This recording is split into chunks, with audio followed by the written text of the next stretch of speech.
This is the Dover Download Podcast. My name is Christopher Parker, and for the past 25 years, I've had the pleasure of working with, learning from, and talking to a variety of volunteer, staff, and community members. This podcast explores conversations, activities, and a variety of policies and programs which exist here in Dover to improve the community in one way or another.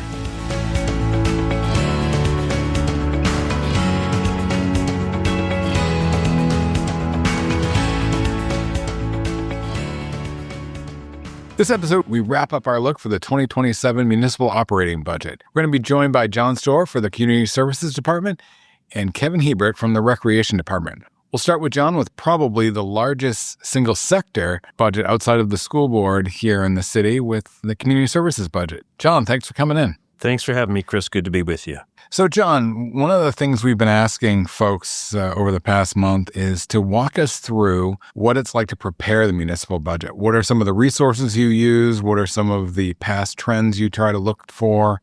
What are some of the avenues you use to pull together the budget request to the city manager? Oh my gosh, Chris, I could go on for hours on that topic. Given that in your introduction, you noted collectively Community Services has a $38 million proposed budget. So there's a lot that goes into that.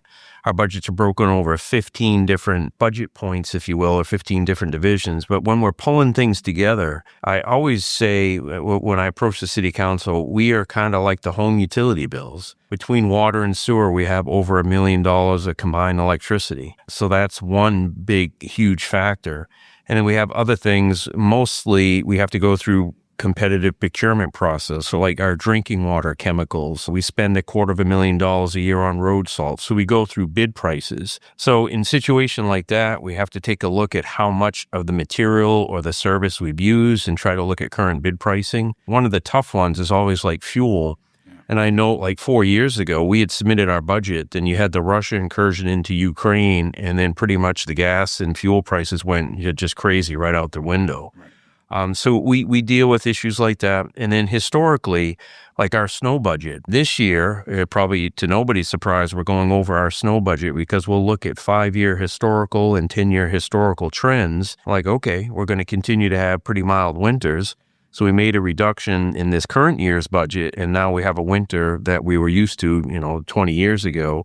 So we're soaring right past that. So there are many factors. Hopefully that kind of gives you a little bit of a flavor. And I think one key thing I want to hone in on is of that $38 million, not all of that is in the general fund, meaning not all of it is tax dollars. You have enterprise funds, the water, sewer probably being the biggest example of that, but you have resources that you are allocating from across the board. Yes, that's a good point. I should have stated that. Of that budget, more than half, I don't have the exact, but it's over 50, maybe 55% is water and sewer. So those are just the items that the community can't live without. And there's not a lot of fluff built into those. That's the chemicals we need to treat the water. It's the electricity. It's the debt service and all the infrastructure. But we do have now 11 budgets that hit the general fund, like our streets, our snow plowing, our facilities and grounds, things of that nature. So one of the things that I've noticed over the years is that your budget is probably the most dependent on outside impacts or forces, meaning when electricity goes up, you don't control that. You just have to pay the bill. Chemical prices, salt availability, all those things, you are dependent on outside influence. So you must have a harder time to predict, I guess is what I'm getting at. Yeah, it is a challenge. And I say preparing the budget, it's pretty much a 365-day thing. You're putting stuff away in the so-called tickler file all year long about things that are popping up and that you have to deal with next budget cycle. I could just give you two, for instances right now. Something to the good in our wastewater treatment plant budget, we're going to recognize a savings of about $140,000. And that's to deal with we treat the wastewater and we get a very concentrated biosolids, a sludge that we have to dispose of. In the past, because of PFAS contamination, there have been vendors that didn't even want to touch it or had to truck it out of country. Now I think industry is catching up on how you deal with that, and there are more economical options. So we're going to save money in that regard. But on another contracted service with our curbside recycling, the cost for processing that is so excessive.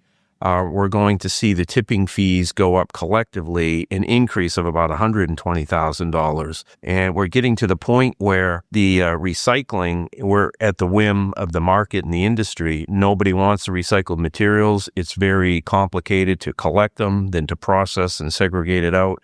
So those are just two examples that we really don't have much control over, and we're left to react to what the industry is doing. One of the goals that you're looking to accomplish, as I read your budget, and correct me if I'm wrong, is completing the transition from the bag and tag program to the toter program, which will begin the year after this budget. So we would be entering into the last year of the current format we use for waste disposal. I assume that's something that your staff's going to be pretty focused on this year. Yes, very much so. And I'm hesitant to say anything because people, I've noticed, they're already asking, well, how much longer with the pay-as-you-throw bags?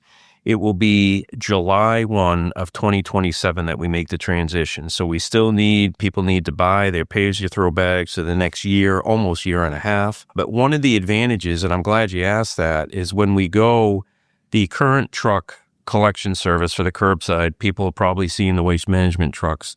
The operators have to stop the truck, get out. So they're stepping off the truck, they're bending over and lifting things. It's very labor intensive, high workers' comp rates. So they're going to go to automated trucks. And in the first year, we expect to see about an $80,000 savings on the solid waste collection because the truck will all be automated. Wow. So there are some benefits making that transition, but we have to get through our current state.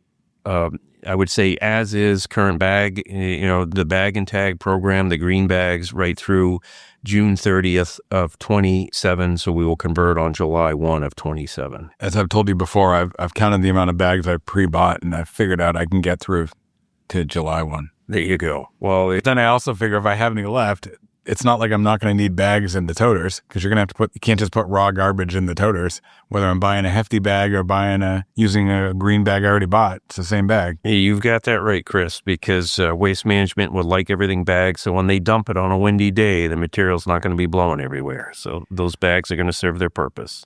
Are there any other things you want to point out that are in this budget that stand out to you that the listener should be aware of? Ups or downs? There are some things, and I'm glad you mentioned some things are beyond our control.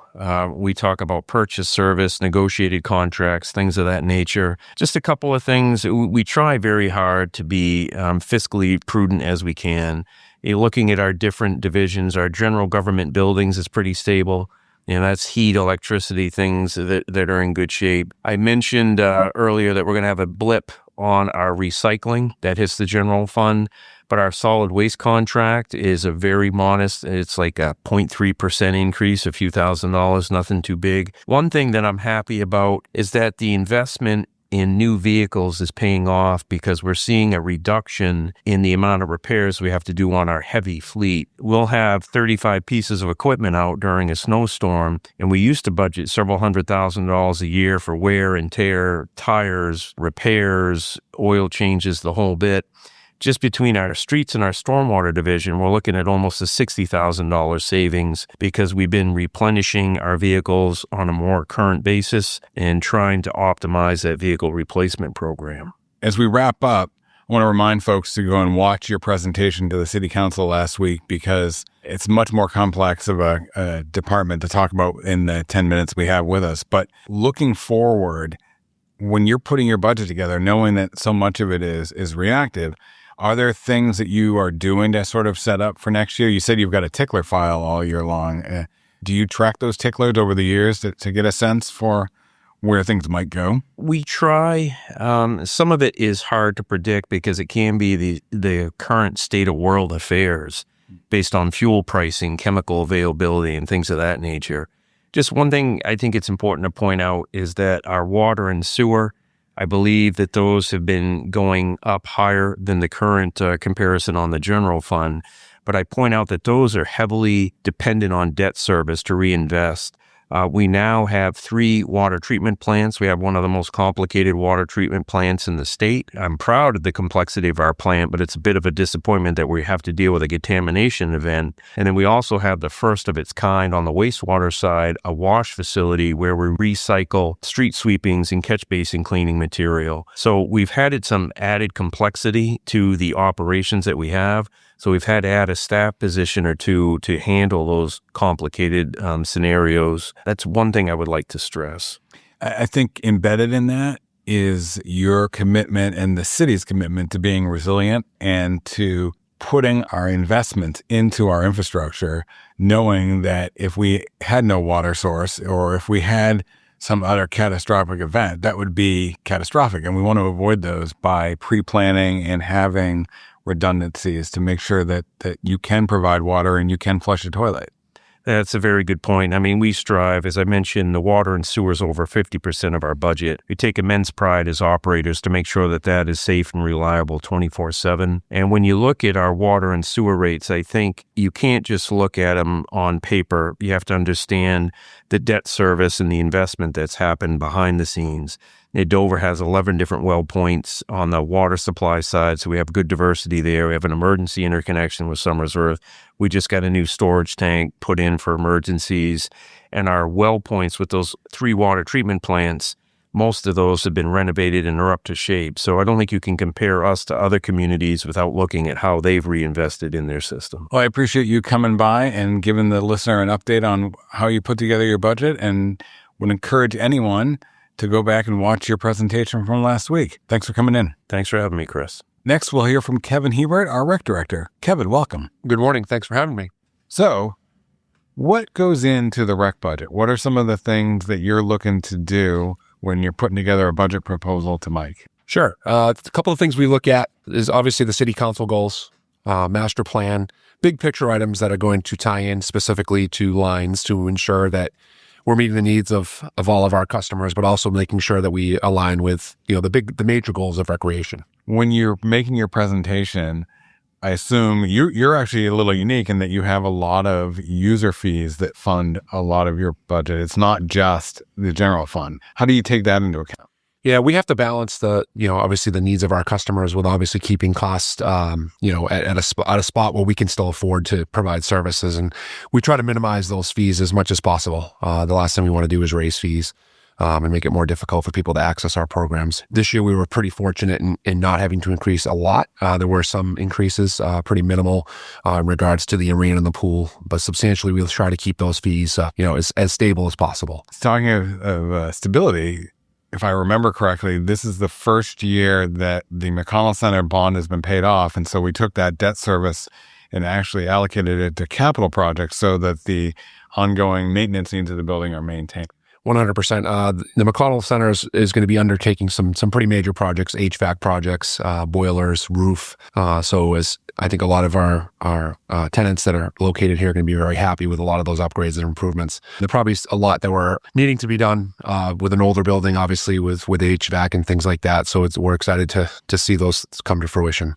Outside of the McConnell Center, are there any areas of the budget that you want to call attention to? Yeah, so we heard from the public loud and clear about our court conditions.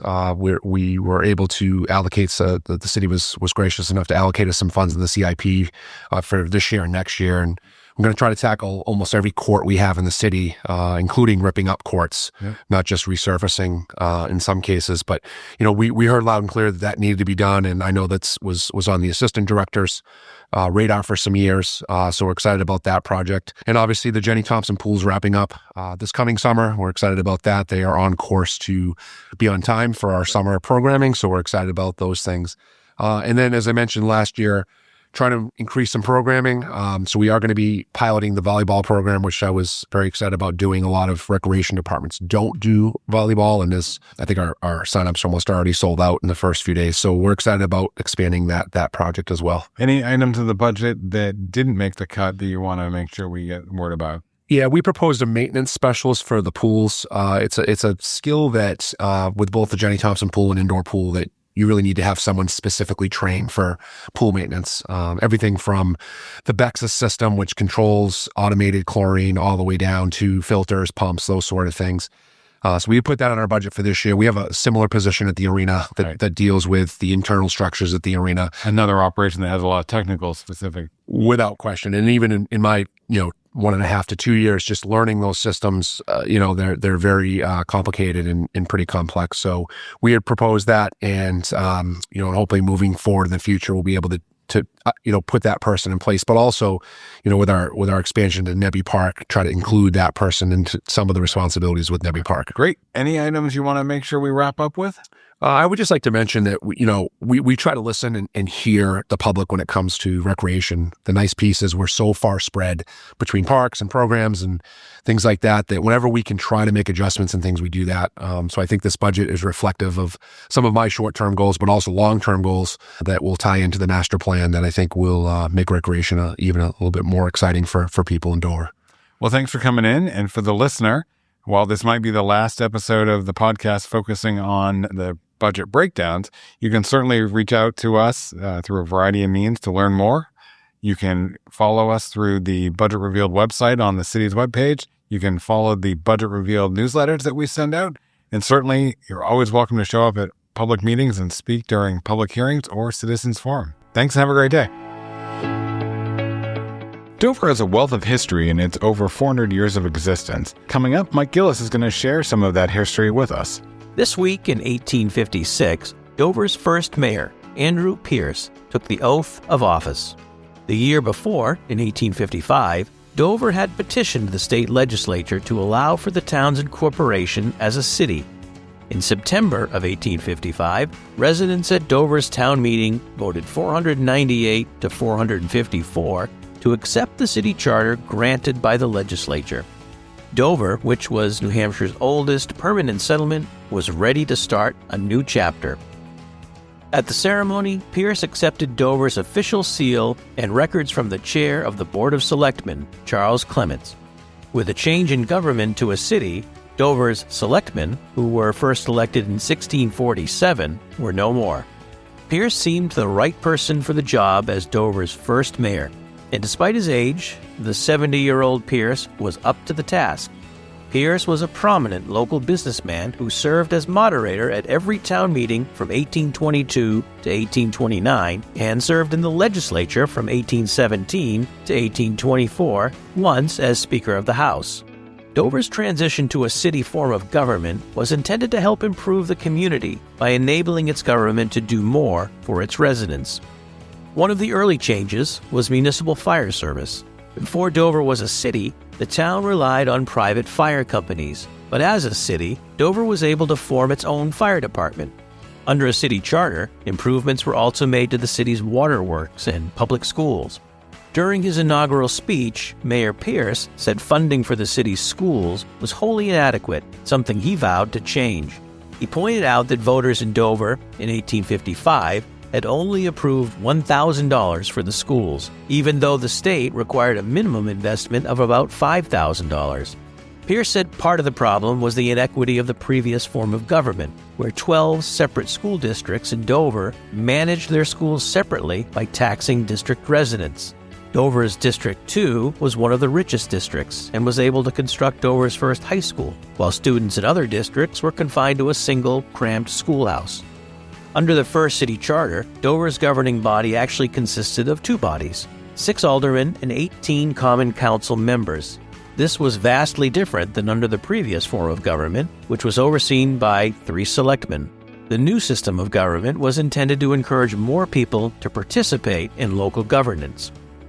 The charter at that time gave the Board of Aldermen the power to, quote, appoint a city marshal and assistants, police officers, watchmen, the superintendent of the school committee, and collector of taxes, and to remove the same for sufficient cause, end quote. The city council had all the powers, quote, vested by law in the town of Dover or the inhabitants thereof as a municipal corporation, end quote. The city council was allowed to establish, modify, and repeal ordinances. Dover's transition to a city would also coincide with some of its most significant growth, spurred by a new industry at the city's sprawling mills, new modes of travel, electric lights, and a booming economy that saw the creation of numerous businesses. More change to Dover's form of government would occur too, including a vote to adopt a city manager, city council form of government, which remains how Dover is governed today. Dover would hold a grand celebration in 1955 to celebrate the 100th anniversary of Dover's incorporation as a city, and 2 years ago, in 2023, Dover celebrated its 400th anniversary as New Hampshire's oldest town and the 7th oldest permanent settlement in the country. Thanks for listening to the Dover Download this week. If you like what you heard, subscribe through your favorite podcast aggregator. And if you have something you want to hear a topic on, let us know. Finally, this is just one of the many ways we share information about the city of Dover. You can subscribe to the Dover Downloads email newsletter every week or other newsletters that we have by going to the City of Dover homepage, www.dover.nh.gov. Have a great week.